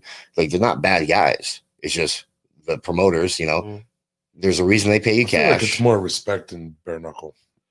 What's that? The fighters have a little bit more respect. Besides, I guess the guys for bare knuckle. With. Yeah, it's yeah. I mean, you're risking it all, legit. Like you legit. When Podmore thumbed me, I don't think he even realized he thumbed me because we kept fighting, and it's not like done on purpose. Yeah. But this is the kind of shit where you really fuck yourself up. Yeah, you get fucked up. Pop that eyeball. Bro, that's funny. That's literally what the surgeon, my girl flew. Now, my girl works for Delta. So she literally, when she found out they weren't going to let me fly, I was going to have surgery. They're going to put gas in it or something, blow it up. And so I couldn't fly for I think it was 6 weeks or some shit. I'd have to take a boat, is what they said. Well, you can only take a boat. And I'm like, who the fuck takes boats nowadays? Because the pressure. Yeah. How long would that take? I'll take a boat for a week. Overseas. I have no idea. Fuck, it's a week, bro. I have no idea. The fucking Titanic. Yeah, I don't know. All I know is my girl. She got on plane. She was working a stretch, and she got on plane, immediately came out, and she was with me when the surgeons were telling me this. So I'm like, what the fuck? And they're like, yo, like you got jammed, and something was lodged in your eye. You're lucky your eyeball didn't pop out because I guess there's whatever the things are here. Stress, like everything was bruised, like stress, like basically. Eyeball's gonna pop out, and the surgeon goes, to be honest with you, your eye could pop out and we could put it right back in and you'd be fine. I'm like, that's kind of gross to think about. Kind of should pop out and make my job a lot easier. Yeah, I'm just like, fuck, bro. So we went through all that, and at that point, that's when we were just like, you know what? And these jokers, I had a Martin, who's a guy that actually works for BKB, super nice guy. They always razz him, give him a hell of a time, but super good guy. He basically was there with me the entire time until my girl came, and he came on his own reconnaissance. Like he came by just because he's my boy. And, he sat there and listened to surgeons say the same thing. And then my girl got there, and then we had to go to the specialist because the ER doctors were like, yeah, you got to go see this guy. This is a specialist. You can't fly until then. We have all the documents and all the paperwork, and, it's irritating, but you know what? It is what it is. It's a Wild West over there. They can kind of do what they want to say. It's why they pay you cash. Like then I'm surprised they haven't been shut down because they're avoiding taxation. Like you couldn't do it here. The fuck if you go to a BKFC event and Dave hands you an envelope of cash. Here you go, mate. Good job. Like, wait a minute, who are you reporting this shit? Getting audited tomorrow. Like what the fuck? Yeah. So I thought we were professionals over here. Yeah, it is what it is though. So bigger move on, bigger, better things now. And BKFC, we gotta I like how Dave wants to fight. He just wants you to bang. He don't care if it's he wants you to put on a show. He don't want you to fucking come in there and Dave used to be a fighter himself, so he's got that grit of a fighter, and he knows what it takes. And if you make the mental decision that you want to fight bare knuckle, make the fucking decision. You need to commit to it. Yep. It's not something that you just half-ass do. And they're kind of 100% not kind of. They are getting rid of the half-ass fighters, the guys that not really about it. That you see them losing, and so they're getting rid of them. You show me how you fight. I'll give you all an opportunity once you fucking are back or down, and I'm not fucking with you. Yep. But if you go in there and bang, I don't care if you lose all your fucking fights. Right. At least you banged it out. They want entertainment. They go that we. That's entertainment. Well, that's what we're here for. We're not here to watch you dance around. Well, you see the UFC, their entertainment well, it's like, is the shit talking. It's like Wonder Boy and fucking what's his name? Tyron Woodley. They had like 15 punches that win a whole fucking title fight one time. Yeah. What are you guys doing? I understand they're both counter punches at that now, counter fighters at that point, but yeah, it's like, man, at that level, you want people to fight. It's not that fun. Yeah. Like, what the fuck, dude? So, for their first fight was great, but the second fight was like, oh, what is this? What are you guys doing? At that point, people started booing them. Well, the first fight, they had no, and Till's actually a friend of mine, is somebody that met over there, and he's a good fighter. He's a big boy. He's a good fighter. But after the first fight, neither one had respect for the other one.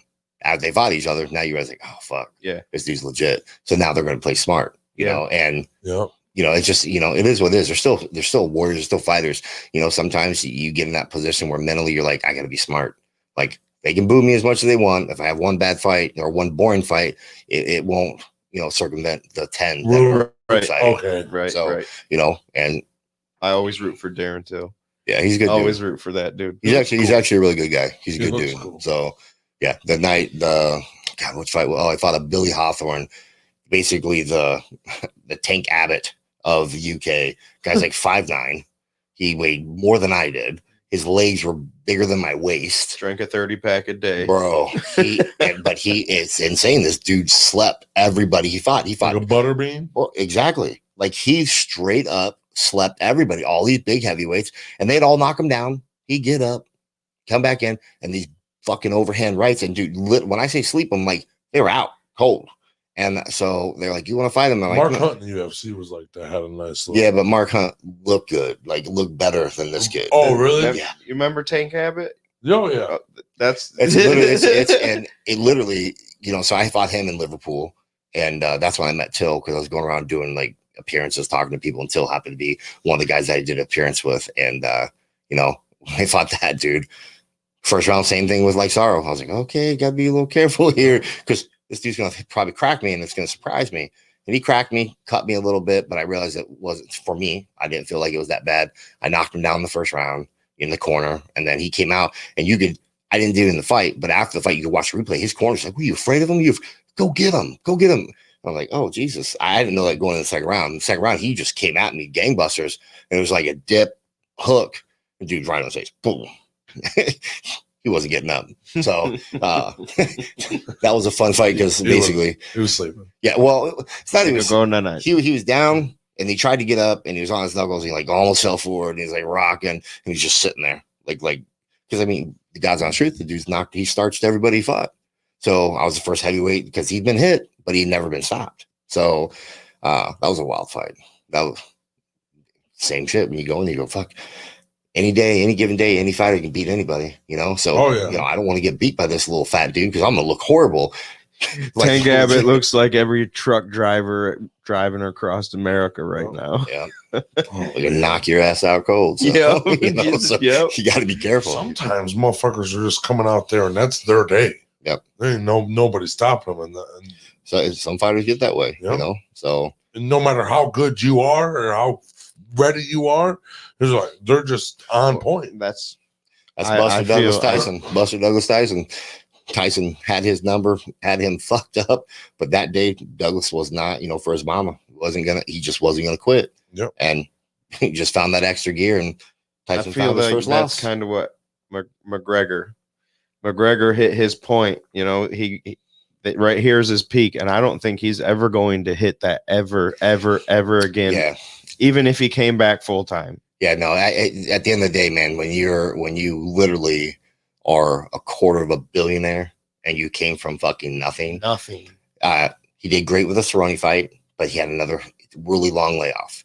And for him to find that motivation now, because the motivation was the money for his family, take care of his family, and do things. Now it's more of a pride issue, which I know he gives off that facade that's all about pride. But I think honestly, it's about taking care of the people around him, taking care of his family, taking care of his Irishman, and he's happy. And now it's a sport. You see him when he fought his last fight, like with Poirier. Like he literally was like they're respectful as fuck to each other, and they're like, it's a money fight, a third fight. I think he realized that he did overstep with Habib. I think he realizes that. Yeah, because Habib was a God-fearing man. No, not even. And he jumped in the crowd. No, not. Well, yeah, but I'm not. He went overboard. He went overboard, and I think that's him, because his last couple fights, he's been respectful and he hasn't talked shit. Well, yeah, he definitely, in my opinion, from a fighter's point of view, like, I mean, how can you blame? I mean, McGregor was basically Tyson. No one could touch him. Right. He was starching everybody. Calling out rounds almost. And literally, Mystic Mac, if you remember, he was literally dictating and predicating when he was going to do shit. So, and then when you got Khabib, he came in saying, I'm winning 2 belts. Never been done before. And what did he do? He came in, and if he would have beat Nate Diaz during that fight that first fight, I feel like you might as well have crowned him the third, Yeah. But as a fighter, you get up and you're in a position where it's mental. A lot of these guys mental. Like I told you earlier, with Sorrow, we go to weigh-ins. You tell any damn fighter, like, if your opponent says, I ain't scared of you, if they say that to you, as a fighter, what the fuck's gonna go through their head? Meaning, like, oh, bitch, I got you. You scared? I got you. The fact that you needed to tell me that. Scared of your big ass. Right. Oh, okay. I ain't scared. What'd you say to him when you walked over him after you knocked him out? I wasn't very nice. I was just talking shit. Like, hey, fucking eat these shorts, bitch. bro. He had left me a message. I have not made it public, but it's now so done and over. But it was just funny. He had left me a message. Like, I'm not friends with him on Facebook. He first sent me a picture of some artwork that he made. He's like, oh, I just made this, laugh out loud. Oh, by the way, it's an honor to fight you. And I'm like, okay, it looks good. Respect. I left it alone. Had an interview. They're like, do you know this guy? No, I don't know him. Have you ever talked to him or seen him? No. Well, actually, he reached out to me on Facebook, sent me some artwork and shit. I'm an old school fighter, bro. If you do that, you're kind of tipping your hand. That it's kind of a bitch move. Like you afraid. Like you starting to. It's a mental warfare. Fighting is 90% mental. So like I'm like right now, you just tipped your hand. He obviously didn't like it. He fucking sends me a message that basically he's telling me it's not going to go the way you think, and he's like breathing all hard in the thing, and he's like it's going to be fucking great. It's going to make it that much better, buddy, when I walk over your dead corpse, you dick licking faggot. That's what he said to me, and I'm like, I laughed at it and gave him a thumbs up. Then he starts pulling up all my I have other things in my past, that things I'm dealing with. He starts pulling up, send them here. That's when he fucked up and said it, put it on his making it public. When he put that shit on his shit, now you talking about my family. I never said anything about your family. You either that stupid as a man, because if you start talking about my family or things that I'm going through that affect my family, and you put that out on social media where everyone can see it. Now some people probably know about it, but you don't poke that. So you're talking about my family. So as a man, if one of you right now says something that challenged me as a man, no problem. I got you. But now we're face to face. Let's go outside. We'll deal with this. And I'll shake your hand. When I knock you the fuck out, I will shake your hand and be done with it. When I punch you and your buddy goes down, we can all shake hands. When your buddy starts crying because I hit you so hard, then we shake hands. You got to realize that. So, and he honestly is just, I really feel he's very, let's just say simple. He's a simple guy. And a lot of people are like, hey, he's a really good guy. He's this and that. I listen to him talk. I watch how he talks about I know this much out of that much of the fight game. And I've been doing this shit since I was 5. You can tell this guy literally knows a rat's nut hair out of this much. But he's trying to walk around telling people how to fight, what to do, this and like, bro, there's a place and time. And right now you're not that you're not that guy. Like just be humble, be cool. And go sit in the back and learn a little bit more. Just shut your fucking mouth and roll with the, be blessed that you have an opportunity, that this company's so young, that a guy like you that doesn't belong on this level, honestly, you have the physique, so they're able to market you. Fought 2 bums, and and it's not even bums, because John McAllister wasn't a bum. John McAllister is a friend of mine. He just fights 185. He bumped all the way up to 205 to fight this dude. So, at the end of the day, you just need to be a little more humble. Just be humble. Go with it, and most people, you guys all, if you've seen any of my shit, I don't talk shit. I'm cool. I'm laid back. I have fun. And this is the only time in my life that I've been attacked now by 2 guys. Sam Shoemaker attacked me and Sorrow. And Shoemaker thinks and I feel bad for Sam because he's just not a game. He hasn't been in the game long enough. And his antics and shit that he's pulled, like you can literally look it up. Like he's just young. He's young in the sport. And I mean, he's not young. He's in his 30s, but you know what I'm saying? Like he's just mentally young when it comes to fight game. And he thinks that it's a disrespect that I say that I want to fight Joey over him. Bro. That's because he feels like he's the number 1 contender. And at the end of the day, the rankings, he was the number 4. Yeah. Mark Godbeer's ahead of him. He had to fight Mark Godbeer. I don't think rankings made anything. If you're in not number 1 and you're fighting the champ. Yeah. What's the point in the rankings? Well, and the way the rankings really go would be number 1 is the champ. Number 2 would have been Mark Godbeer. 3 is me. 4 was Sam. Okay, so Godbeer should be fighting. Godbeer should have, if he had not got sick and shit. Yeah. I think Godbeer would have starched Sam. That's what I think. I think he would have smoked his ass, and it would be right now, Mark and Joey getting ready to fight in April. And I'd be sitting in the same situation I'm in now. I got 3 guys that they're throwing at me, and it's all marketing. So it depends on where the fight's going to be. It's who I fight, and because I'm that much of and I'll just be honest, I'll pat myself on the back on this. I'm a laid back, cool motherfucker. So I'm like, look, I don't give a shit who I fight. Give me somebody, put them on paper so I can lock it in. And right now, the promotion's not locking it in because your coach throw me in, I'll knock him out. 100%, bro. 100%. Let me give you another show so I can get this fucking goal around my waist. That's it. And I mean, they're stopping me from getting my fucking championship. Well, they honor me in the fact that obviously if anything happens to Sam or he pulls out, Lord forbid, I hope he does not. I hope everything goes healthy for him. But if he were to not make the fight, it would be Joey and I. So at the end of the day, you prepare, as Joey said in one of his recent posts, he's Show Khan, he's M. Bison, he's the final boss, and he's not wrong. He is the final boss. So who am I preparing for? The final boss. Mm-hmm. Yeah. I don't give a shit who you. Trust me, I know the 3 jokers that they're throwing me their names. Great. None of these guys are experienced. None of these guys, some of them look the part, some of them, but the ones that look the part have never even been hit. You watch their fights; they haven't been hit, and they more local MMA guys. And then you've got a stellar boxer that he's never fought bare knuckle, and this dude, he fought in a long time, but he looks the part. He's a monster. He's a beast, but he also got knocked out his last 4 fucking boxing matches. That's with gloves, bro. Let me put these bones on you. So.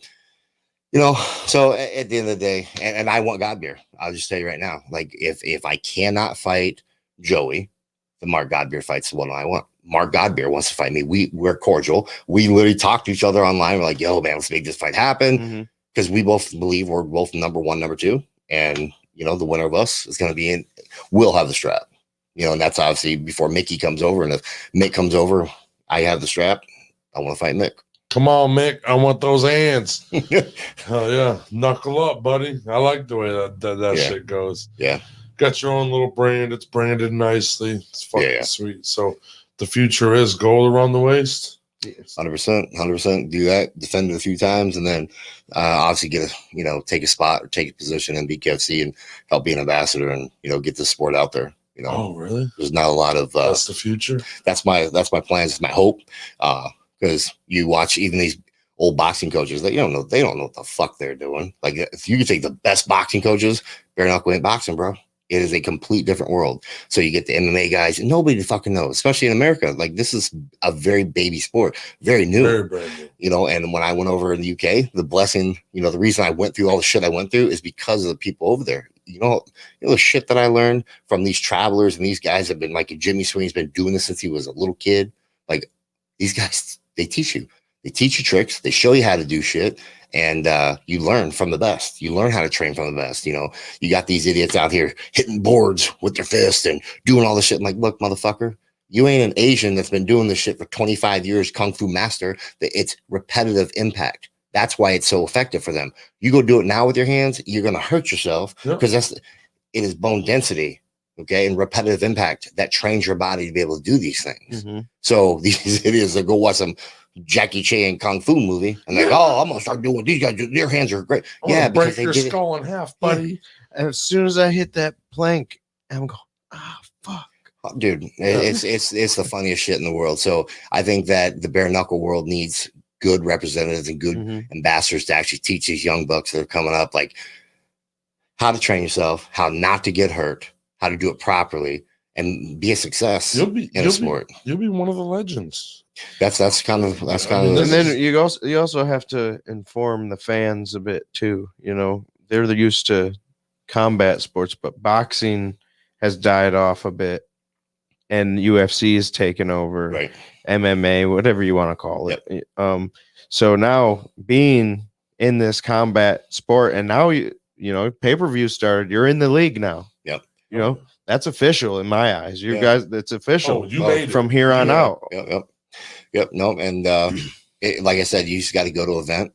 If people can go to an event, it'll change you. I've been in combat sports my whole life.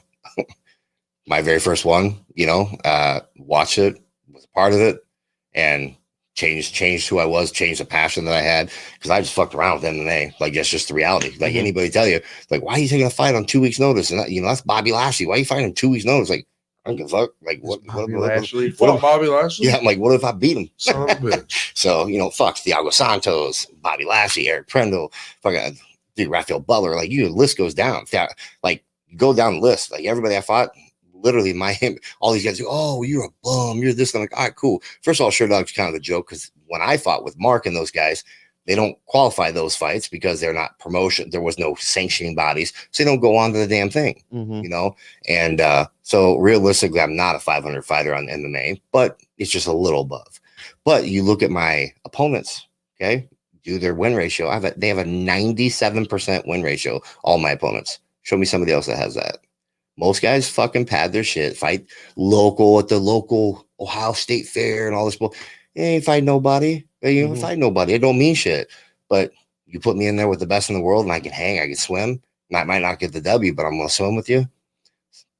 Made it perfect. And really, that's why you go out there, is to test your fucking skills against the best, not against Joe. That's like me and you. Okay, so you come punching on me, dude. You're not the best fighter in the world. You can just beat the fuck out of me because I don't do it. I can choke him out. I promise you. But it's that thing. Like, people like try to go off, cosmetics. So you're a big dude, tatted up, intimidating looking motherfuckers. Like, oh, dude, you're gonna be a beast. And I'm sitting here going like, I know who he is. I know he don't train. I'm gonna fuck this dude up. Yeah, does that make a fucking noob, bro? I'm gonna kill him. Does that make me a better fighter, or in my opinion, makes you a stupid fighter? Because that does nothing for me. Correct. But now, if I go in there, just like they said, you never lose, you learn. So and with MMA, did a lot of learning, but also learned that really wasn't my passion, because I could have fought for Bellator again. I think I still had one contract, and they had their first right of refusal, so they could have signed me again. And as long as if I went back to MMA, and I literally chose not to go do that, where I make a lot more money fighting for them than I did over in the UK, but I found a passion, something I loved over there. And it didn't matter. The screwballs that were involved with it in the beginning were actually good guys. They treated me right. It was, the second, third year, they start thinking they're bigger than they are. And, and it just sucks for them, because they had their peak. And now, I joke and I go, okay, you guys think you're so great. You're just let's just go off basic. Let's go off Instagram. I think they have 50,000 people that follow them on Instagram, and you go to BKFC and they're at like 500 some odd thousand. Like, okay, well, right there just shows you, like, you are the small guy. You were the top dog, and you stay stagnant. We're the only dog. That's why you were the top dog. Literally. So, and then now you got BKFC, which smoking everybody, and that last pay-per-view, I think, beat the UFC's pay-per-view. So they're officially they're on the map. Yeah, they're on the map. So they're trending something with either Social was saying that they were the number one pay-per-view in combat sports for the month. So that had to be off of the Knuckle Mania. Oh, yeah, it had to be off of Knuckle Mania. But what event was last month in UFC then?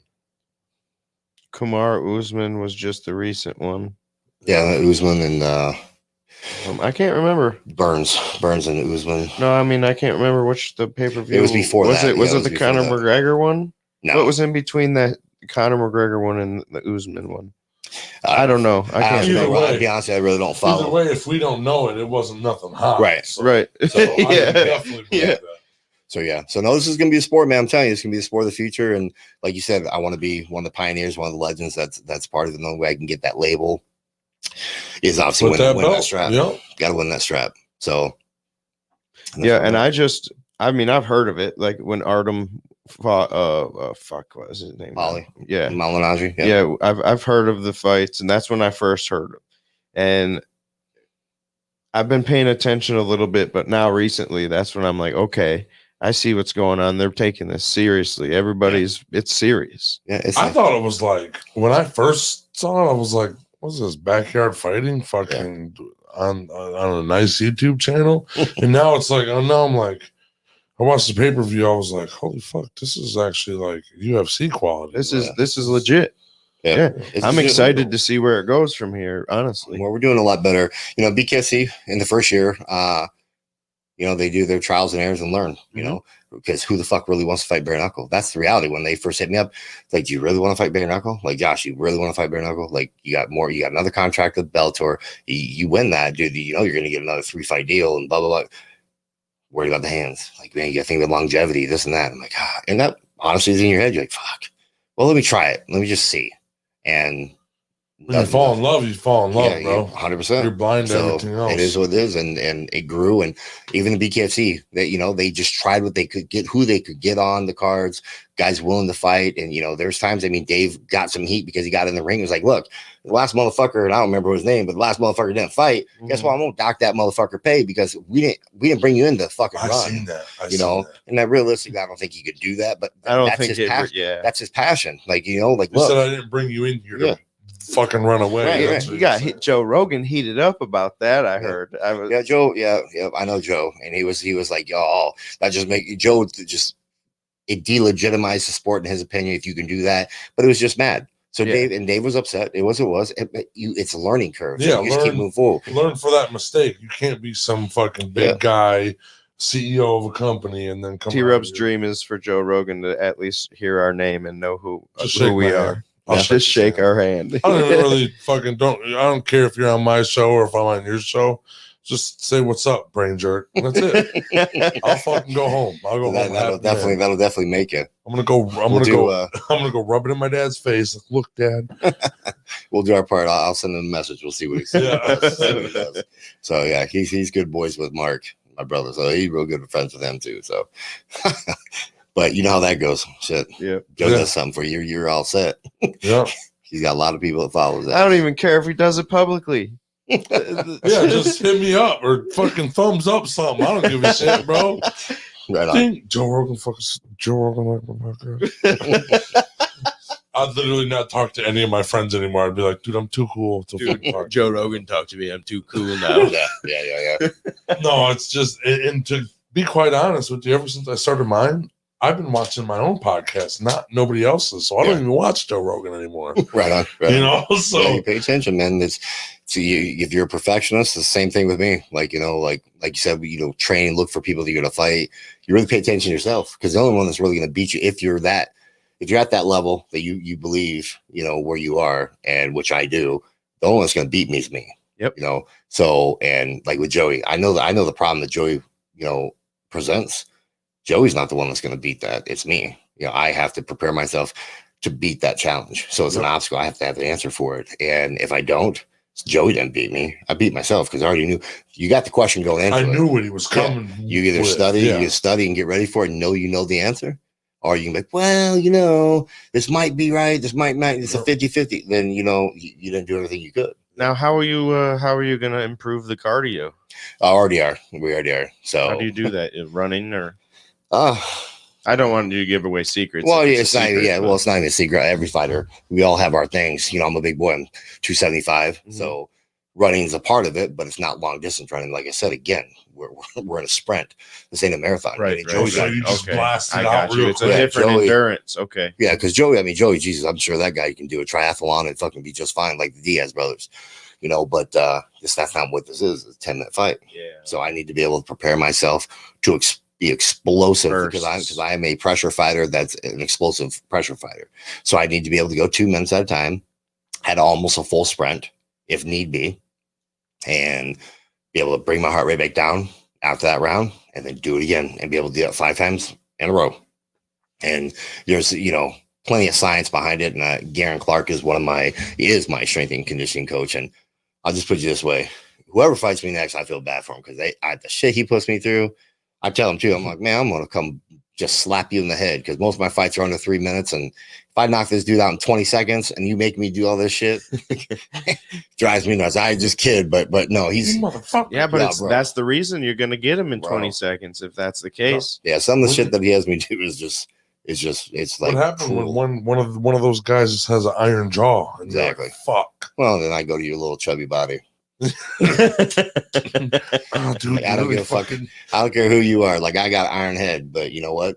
Some guys hit me in the body. You can feel some of it. So we know I got a hard head. So the core work I do is also next level. And it's not because of me. It's because of Garen. You know, he's the mad. I call him the mad scientist in the lab, and he comes up with some crazy ass shit. And everybody needs a mad scientist. 100%. You need people that are 100% dedicated to you, and you know your success is their success. Yep. You know, and you find that it's hard. It's hard to find that people are legit true to that. But I'm blessed, and I found a few guys that are like that, and I'm in good hands, man. Mm-hmm. It seems like it. How does Mark Coleman like the fucking bare knuckle? He loves it. He loves it. Absolutely loves it. It's real. It's it's the purest form. You know, coming from days that he fought bare knuckle. You know, so and Mark can knock you out, but Mark loved to fucking take you down and then knock you out. So okay, yeah, you know, the ground and pound. Yeah, he just beat the dog shit out of you with bare fist. You watch him; there's always bare fist, and so he loves it. He loves the sport, and then you know, like I'm like his little brother, so and he knows what I can do. You know, he knows what I can hit. He knows what I can do with my hands, and it's just for me, it's the point of whether or not I punch. If I pull the trigger, that's the biggest thing. Like fights that like the Sorrow fight would have been done in the first fucking 20 seconds because that guy was fresh. He wasn't tired, and when I clipped his ass in the second, he was cool. He was afraid. More afraid in the second than he was in the first round. But if I would have done the same thing in the first round, it would have been done. But that's why you got guys like Mark. Get ready for it. Yeah, you just got to have people in your corner that get in your ass. And Mark, like I said, Mark yelling at me was enough for me to just go, okay.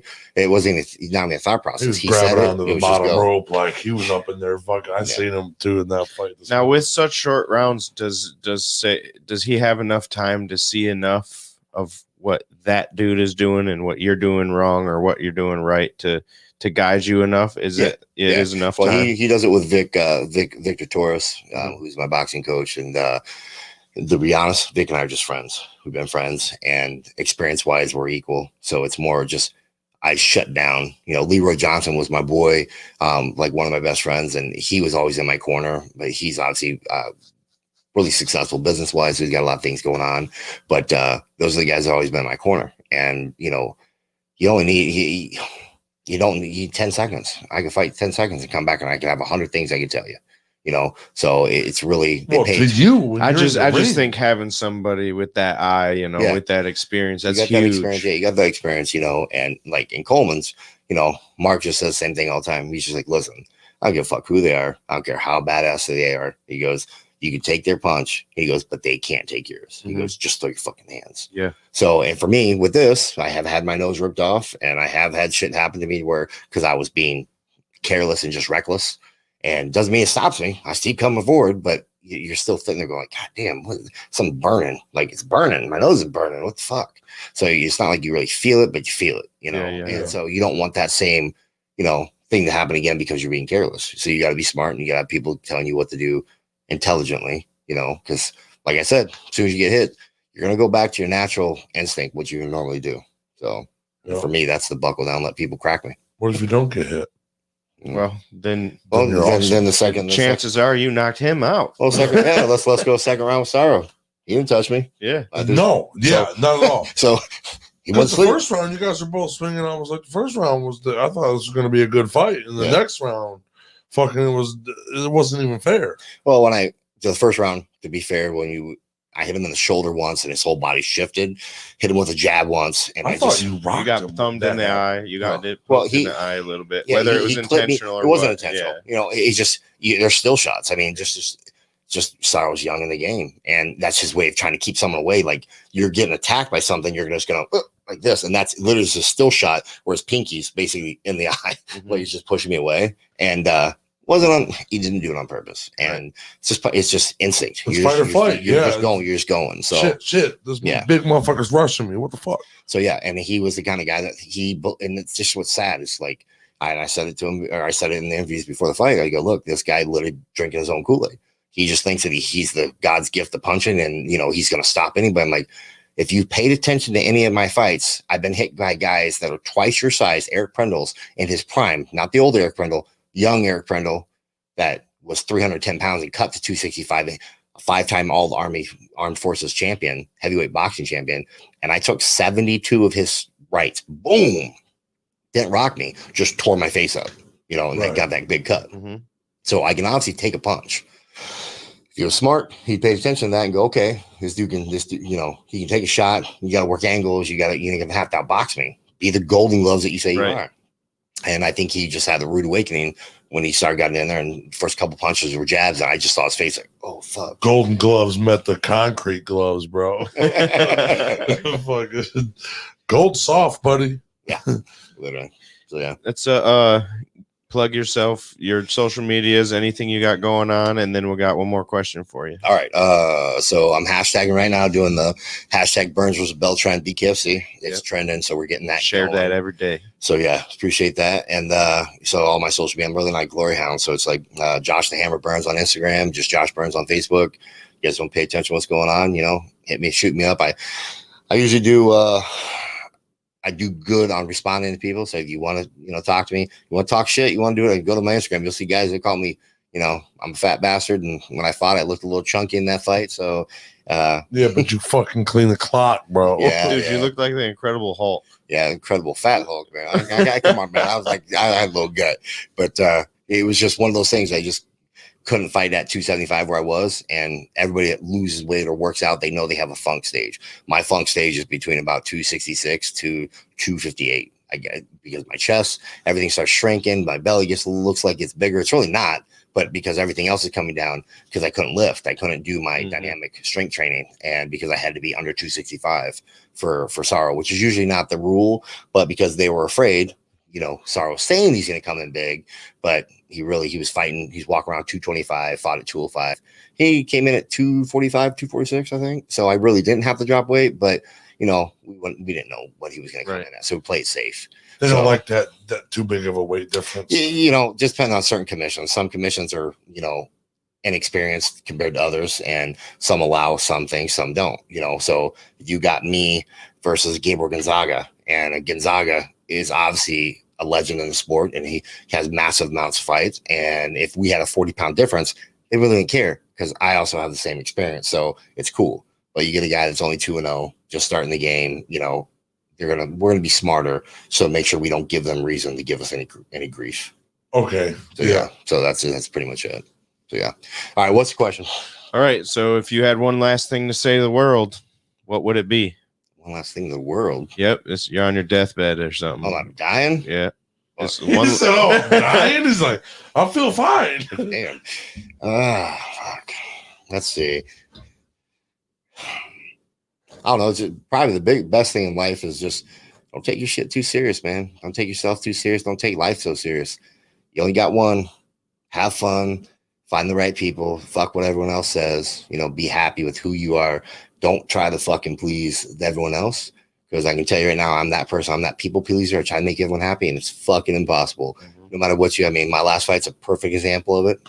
I knocked the motherfucker out, bounced his head off the ground, and half the reviews I got were, well, don't judge a book by its cover, which means I'm fat.